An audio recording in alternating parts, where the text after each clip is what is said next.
Welcome back to Martin's Final. We are in Belgium, Brussels, taking in all the sights, doing as much as we can. But while we're here, if we have time, the wife is letting me go to some record stores. So let's do it.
Welcome back.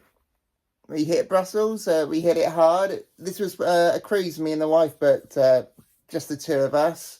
It was a 4-day cruise. We hit France first, and then we hit Belgium. But when we were in Belgium, we had a short excursion that took us on a coach trip into Brussels, and we were part of doing the whole touristy thing. We saw the sights and history, which was great. But then we had a couple of hours to ourselves to get something to eat before we go back on the coach and back on the boat. But we managed to quickly get something to eat, and I quickly Googled on my phone record stores near me, and all these popped up. I put a map up here. All those little hearts are all the little record stores that Google Maps picked up. I'll circle where we were. So everything was in like a 5-minute walk to get to. So we hit as many as we could. We didn't have long. We had 2 hours to get something to eat and then do what we wanted to, really, before we had to get back on the coach. So we hit as many record stores as we could. It was kind of a smash and grab situation.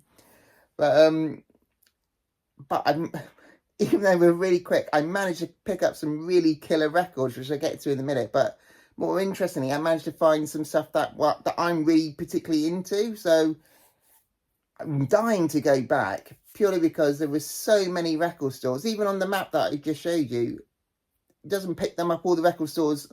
It was like I was in one record store, and like across the way or next door to where I was another record store. There was loads of them, and they were so close together. So I want to go back and like spend the day in Brussels just to go through all their record stores, because it was a smash and grab situation. I kind of went in, looked at the wall, looked at the new stock, and then kind of like, okay, we got to go and hit the next one. So I kind of went in just to get the general vibe of the store, and then just quickly checked out the next one, and just hoping that I find something worthwhile to bring back. And I did. I managed to pick up 5 records, which I'm going to get into right now.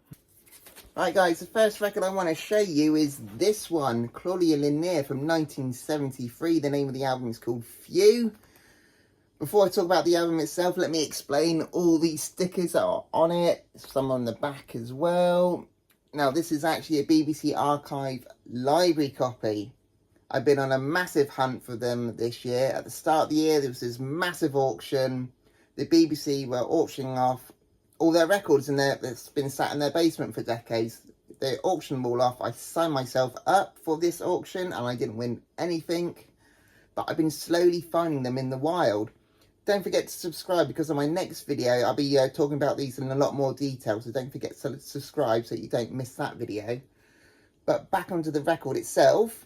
This is Claudia Lawrence. Let me stick a photo up of what the cover actually looks like, so you can see it for yourself. But she's a fantastic American soul singer. I discovered Claudia after watching the documentary 20 Feet from Stardom, all about backup singers. It had the likes of Darlene Love, Mary Clayton, and many others. Claudia Lawrence herself was the backing singer for Ike and Tina Turner, Joe Cocker, Leon Russell, Freddie King, Taj Mahal, Humble Pie. She's worked with some of the greats and been on some really great albums. This is her very first debut solo album. Interesting fact about Claudia Lawrence, if you're a Rolling Stones or David Bowie fan, she had a relationship with both of them, and is the direct inspirations for Mick Jagger's Brown Sugar and David Bowie's Lady Grinning Soul track. She was the direct inspiration for both those songs.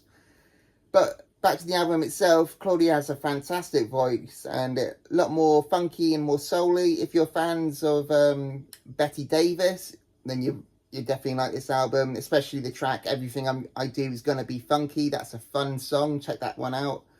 Yeah, I really like this one. This is a good one. I really like this album. Definitely went unnoticed at the time, but I don't know why this is not better known, given its history. Check it out. It's really good funk soul. You've got to check it out. Okay, next up I've got Mama Lion, Preserved Wildlife from 1972. Been on my want list for the longest time. I can never find a good clean copy. Most because of these bars on the front cover. See those 3 bars? They've always been torn out, so very hard to find a copy with those bars intact. But this actually opens up to see Lynn Carey, the lead singer, breastfeeding a lion. She's the Mama Lion. If you don't know who Lynn Carey is, very similar to Janis Joplin. If you're a fan of Janis Joplin, then you definitely get a kick out of Lynn Carey. Very similar, but she's very unique in her own right, Lynn Carey, with her voice. The band themselves are very solid, energetic and talented. And talking of the band, the guitarist is Neil Merriweather. He's done a couple of solo albums, very good space rock, but he really good psychedelic guitar breaks on this album. It's a couple of covers on this album. They do a great cover of Ain't No Sunshine, and they do a cover of Blind Faith's Can't Find My Way Home, which is unique and one of my favourites from the album. Most of the songs are written in joint partnership with Neil Merriweather and Lynn Carey. If you don't know who she is, she was on this album first, TK Strong, another really good blues rock album. If you haven't heard of that one, check that one out. That's really good. She left that band to join Neil Merriweather on this one. a really good band that didn't really catch on at the time. Lynn Carey has a powerful voice that just grabs you. This is a really good, great hippie retro album that is still fresh and very, very good. Yeah, check it out. Right, next up I've got Jane, and the name of the album is called Lady from 1975. Normally when I go away record hunting, I like to find a record from where I've been as like a souvenir.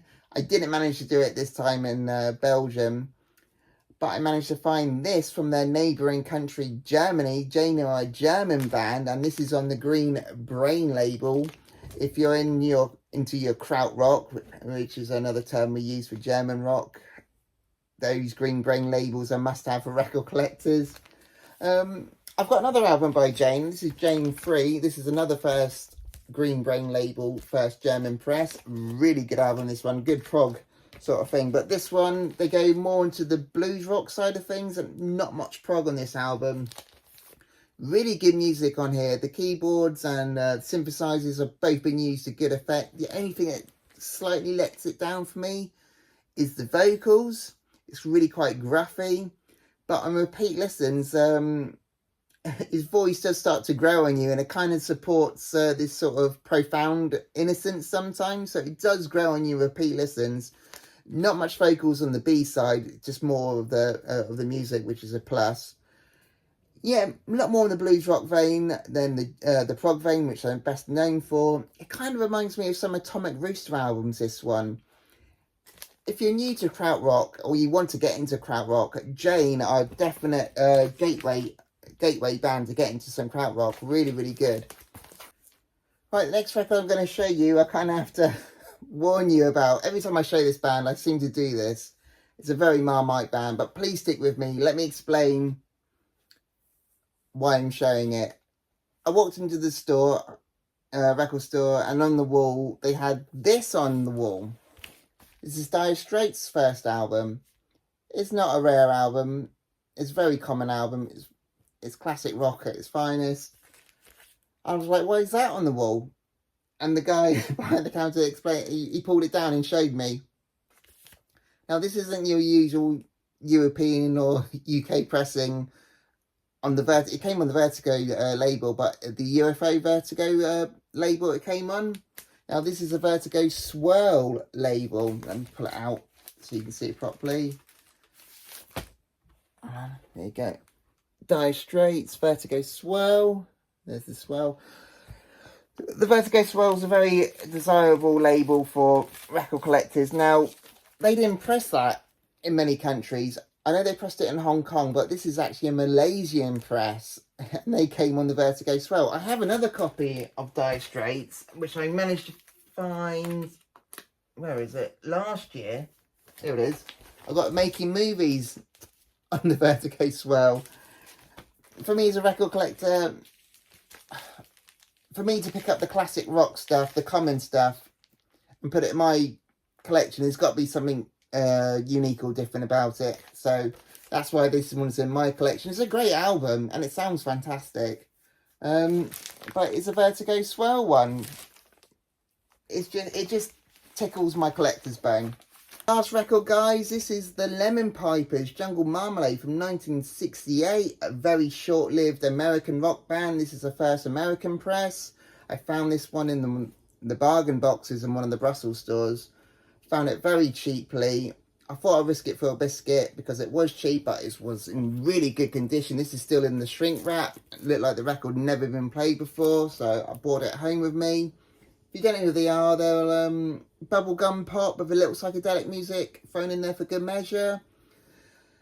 I've given it a couple of listens, and this is a band clearly trying to find their own sound and their own unique style, but failed to do so. There are some glimpses of some good music on here, and you can hear influences of the Byrds and the psychedelic era of the Beatles. If you find it as cheaply as I did, give it a go. It's definitely worth a listen. I don't know if it's worth keeping though. It is good, but there's nothing on here that really sticks with you after listening to it. So I'm still deciding whether to keep it or sell it on. Anyway, that's everything I found in Brussels. And I'm dying to go back to Brussels, because if I found those records in the short time frame that I did, with my smash and grab. I'm dying to know what I'll find if I spend a day or two record hunting out there, so really want to go back. Thank you very much if you made it to the end. Don't forget to like and subscribe, because in my next video I'll be doing my favourite finds and buys of the year. It's my favourite video that I make, so don't forget to like and subscribe so you don't miss out. Thank you very much.